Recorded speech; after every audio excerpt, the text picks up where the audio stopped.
Hello and welcome to this second session of the Candle Orange book. Without much of a delay, I've already explained what the Orange curriculum is about. So I'll quickly go through what we did in the last session of A to D, and then we'll take it forward for today's session in terms of it. Well, Orange is, as I said, a higher order book, a book for little senior students. And let me just make myself a little more visible so you know me. And very quickly, we went through the first four themes. So I'll run through the themes out there. We went through life skills, newsmaker, environment, and wonders of the world, A to D. Today, hopefully, we'll take it forward from session E until H. So let's quickly jump to my E session. So you've seen it. If you have missed out, just go through. These are blogs as an audio lesson plan, and hopefully this will really help you to frame your lessons, plan it around. As I said, each theme E will have to be used for 3 weeks minimum with three activities that we've given you at the end of the theory part of it. My first of today's E1 is called nation building, a very important critical aspect of students' global perspective and their skill curriculum. And the tag that we have is empathy. Empathy because we want to build up empathy in the facilities the students have, the privilege they have, and what can they contribute towards it. The SDG goal tag is number 10, reduce inequality, a very often neglected SDG goal. And of course, goal number 13, the climate action that we want to talk about. And in the nation building, especially it's relevant to nations in Southeast Asia, in the Indian subcontinent, in India as well, overpopulation. How do you resolve a crisis that so many people together, which is an asset, have created towards the environment, towards the resources that we've got? In fact, I've taken up some theory, and there is a prediction from a Stanford biologist, Paul Ehrlich. He wrote in his amazingly popular book in 1960s, The Population Bomb, that in the 1970s, hundreds of millions of people starved to death. Well, today we are living in 2021, and that way the prediction, which was almost like a nightmare, did not come to real fruitful term. So the perspective is perhaps overpopulation was hype, which is only one part of the story, because there is a goal number two, which is zero hunger, that there is a food crisis, but it's not necessarily only because of the people around here. The food crisis could be also at a different program. So the population bubble that we're talking about is a human aptitude and an attitude crisis. How do you deal with it is very important. In fact, I strongly urge, recommend, and suggest that as a part of this particular session, you must watch a TED talk by the Swedish psychologist, scientist rather, the population expert, statistician, Hans Rosling. I repeat, Hans Rosling is something, he said, population box by box. He's done amazing with simple IKEA boxes. He showed the world population a very beautiful perspective that itself should be a chapter in itself. So what do we protect? Yes, we are a 7.5 billion people right now, and we will go to 10 billion. So Earth's resources are limited. What are the conversations we can talk about it? This is so much of a geography and a biology as much as it is a world crisis solution that you need to talk about. Okay, so what do our activities revolve around? As I said, one would be a TED talk that you must watch, but a very interesting conversation can be around saving your city. As the population increase, as we are using more resources, well, also natural calamities are increasing. So what we want is, what is the immediate threat to your city? You can talk about it. It could be terrorism, tsunami, poverty, pollution, disease, bank robbery, hurricane, or population. Try to speak about it. Try to see what happened in the last 1 decade in your city. And depending on where you stand, if you're in Japan, tsunami could be a bigger threat. But if you're in France, terrorism is much a bigger threat. Perhaps pollution could be a big threat in Beijing, where people are wearing actually oxygen mask around, or earthquake is more, or hurricane is more into North American continent. Then our next activity, you can use Hans Rosling data out here. The top nations with maximum people around. How has a nation fared? What have they done towards it? Use a city around each of this and find out what's happening. Use this chart as an example. For example, I'm talking about Russia. Talk about Moscow, what is happening, or Jakarta in Indonesia, or it could be any city in India, Delhi, Mumbai, Chennai, and China, what is happening in Beijing. And perhaps it's more about making them aware of the cities in the world.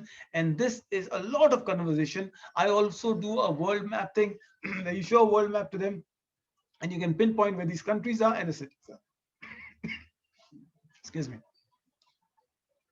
A very interesting conversation can be around Exodus.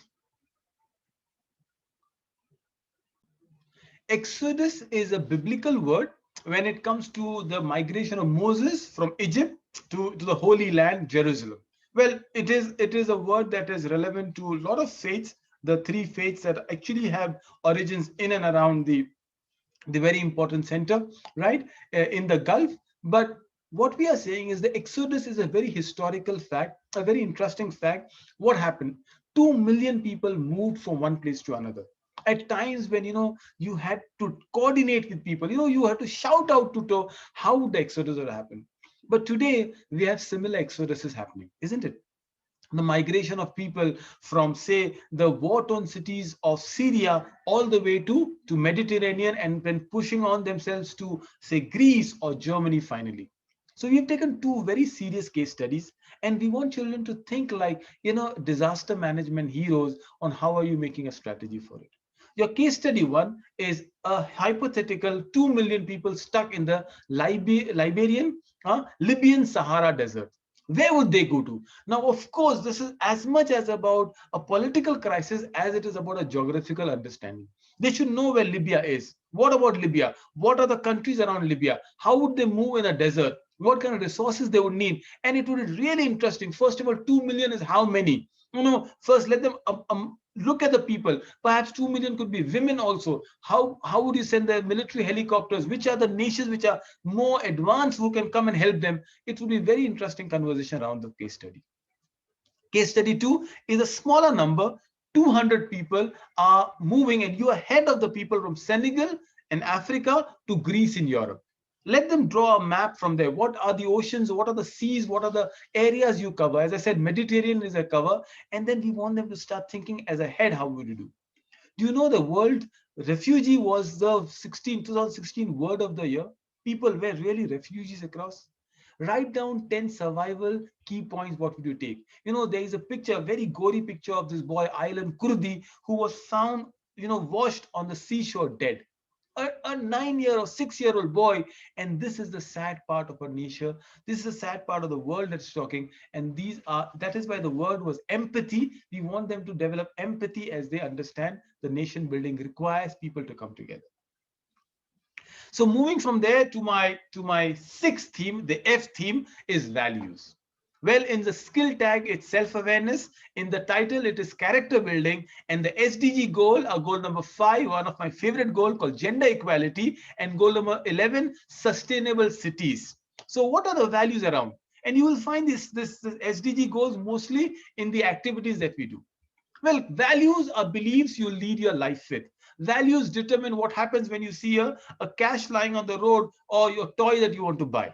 Isn't it? I'm talking about students' perspective. What are the core values? Well, there are hundreds of core values, but we picked up the most relevant one. For example, respect.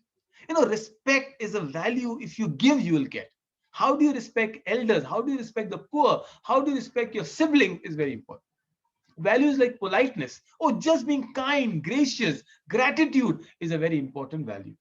Value like love, which will never go out of fashion. The way you love a pet, the way you love people around, the way you love your nation are very important values. Honesty, as I say, is the best policy. How important is to speak the truth? Responsibility. Are you responsible enough? Are you taking a lot of responsibility, cleaning your house, making your desk clean? Or a value like determination. A story of this King Richard, as they say, in many cultures have different kings who failed 26 times. And he saw an ant climb, and he said, if an ant does not give up, why do I give up? And the king actually went up, and actually it says King Arthur is one of the king. We do not know exactly, but every culture have a king like that, but determination is a value. So my activity on value, and I say that value can be huge. You can make a chart on activity and value, and you can say, okay, why don't you add 10 more values around? But more importantly, is not just telling the values, but making your students believe in the values. If they become more truthful or punctual or more disciplined or more responsible, I think that is the success of this particular chapter. This is a value which is very personal in terms of students working with their parents. So there is a student named Billy walking with his mother as they're going to the factory, the market, and the bag is very heavy. Is Billy picking up mother's bag, or Billy is more interested to buy his chip and ice cream? Billy is shouting and he does not speak to the mother. Is that values that the Billy would like to have? That you would like Billy to improve on the values. So when you have a conversation, ask your children, did you have any problem, any kind of conflicting situation with your father, with your mother? And I'm sure they had it.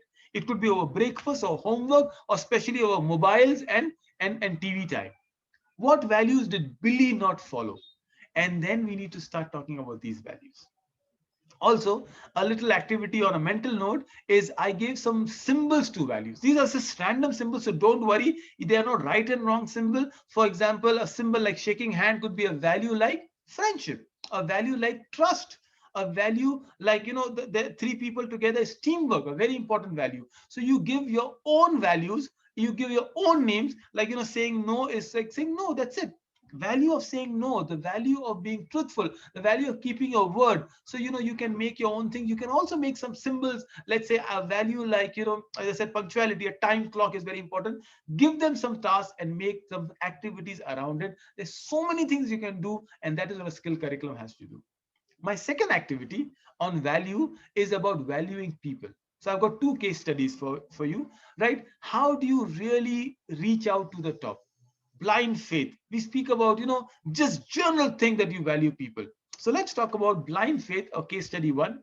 Andrew has blind faith in his football coach. He does what the coach does, right? Right. So his routine, his sleeping practice, everything is without question. Will Andrew be successful or a failure?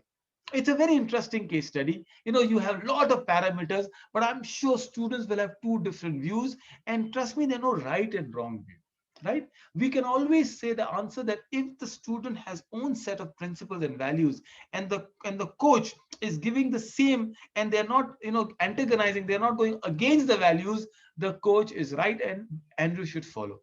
But if the coach says you lie to your parent to come to the practice, it's against the value that Andrew is holding, right, and he should not follow it. Interesting, isn't it?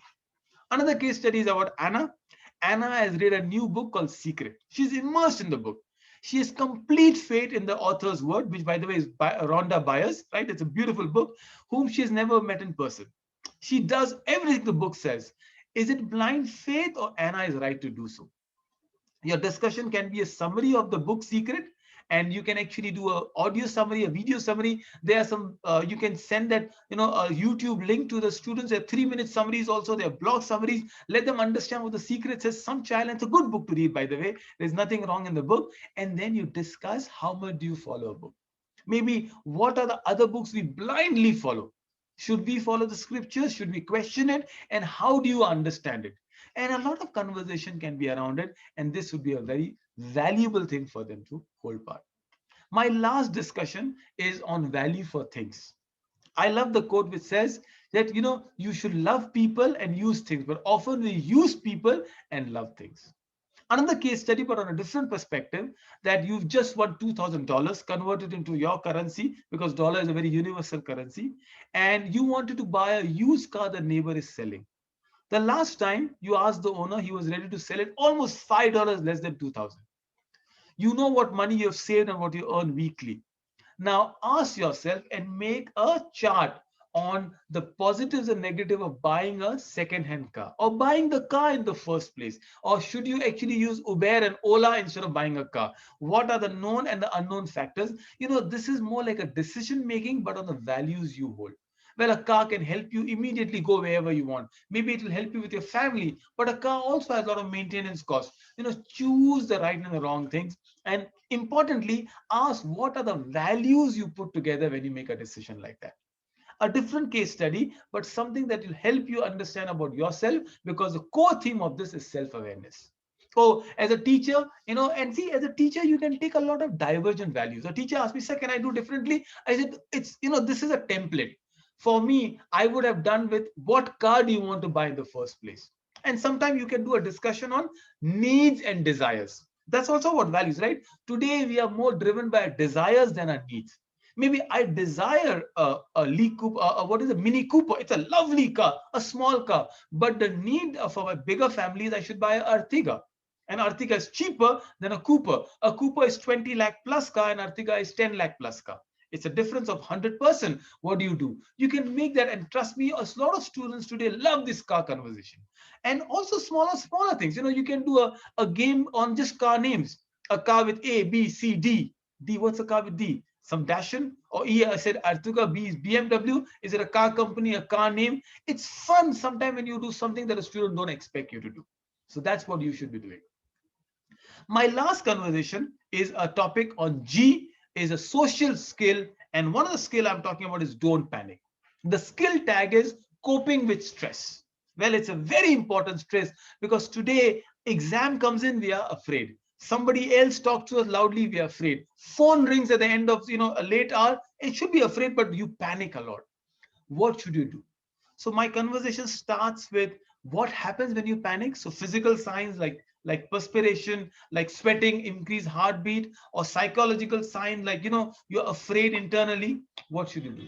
So you decode that. Ask your students, have you panicked sometimes?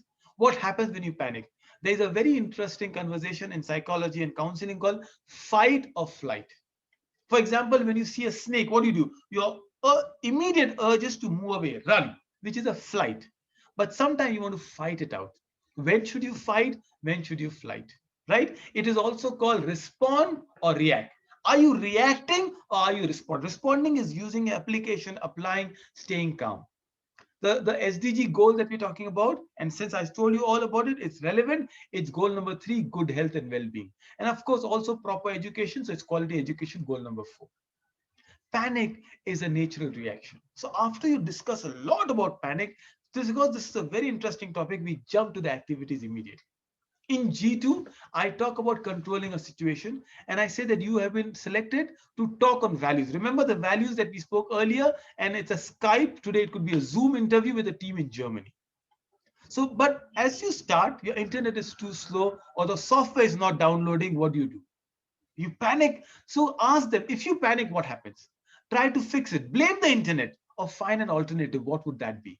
Did you do a backup? It's called Plan B, contingency. One of my favorite book is Why Should We Work About SDG Goals? Because there is no planet B. You should always have Plan B, but we don't have Planet B unless Elon Musk decides we all go to Mars together. That's a lovely case study, and I really would want teachers to spend a lot of time on that. My case study 2 is you're getting late to class. The lunch break is about to get over in 12 minutes. You ordered a sandwich and fries, but it's taking too long for you to serve. What do? And it could be anything. You are late for your exams, or you will miss a flight and your Uber and Ola have not come on time, or you're stuck in a traffic, and you start understanding how do you cope up with stress. To become more stressful will not solve it. I remember I was traveling and my father had booked a flight to my younger brother. And my father is very, very particular about things. But for some reason, he got down from the Uber in Mumbai, and I was in Chennai at that time, and he forgot his whole bag. More importantly, the bag has passport, his wallet, and everything. The first thing, he's panicking. Good part, his mobile was with him, and he calls me. And now I know by panicking, my father will lose his health. He might probably lose his flight, all the money that goes in. But I said, first of all, I said, trust the driver is good. Your thinking has to improve. I'm on the phone call, checking with it, putting an order. I said, Dad, nothing will happen. Sometimes you don't have the number of the driver when the car leaves away. What do?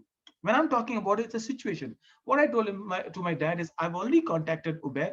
It will happen unless and until the driver has taken up the next passenger. He might go so far away. You will only thing that'll happen is you'll miss your flight. Nothing will happen.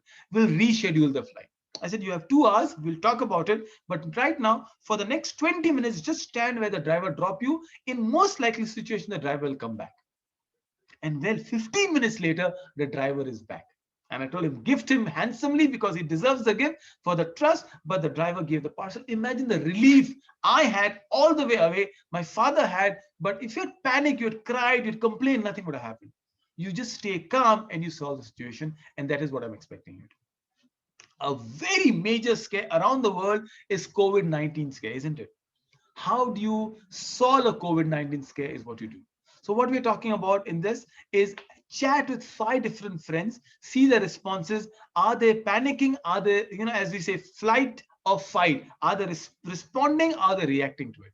Make 5 imaginary friends. You could be a teacher, a doctor, a businessman, someone who's a pilot, someone who's publishing book, a roadside vendor. How they're talking about it. List the emotions according to the panic.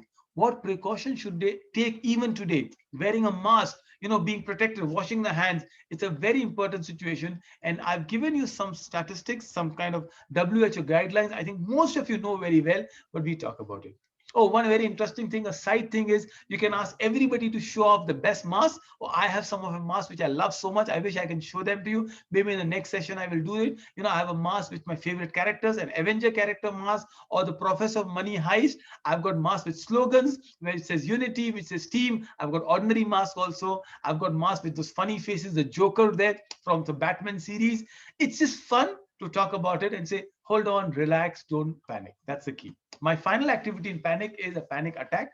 I've made a passage out there. Read the passage and what do you do in an emergency? When you have a panic attack, and panic attacks are real as much as depression is. So you read through it and you look at it. What are the 5 points of advice would you give to this person?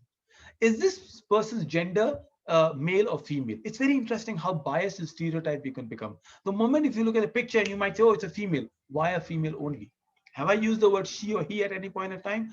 Look at it, read it, rewrite it from a gender perspective, perhaps make them write it in a better way. Ask them to decode what are the signs you should notice out there. Ask them to decode who should they contact. If you go through a panic attack, what are your emergency numbers? Ask them to repeat the numbers. It's very important as you decided. These are some of very important talks we want to go about it. So this is where I end my conversation. And this is my second part of the Candle Orange curriculum. Hope you enjoyed and wish you all the best and your students all the best.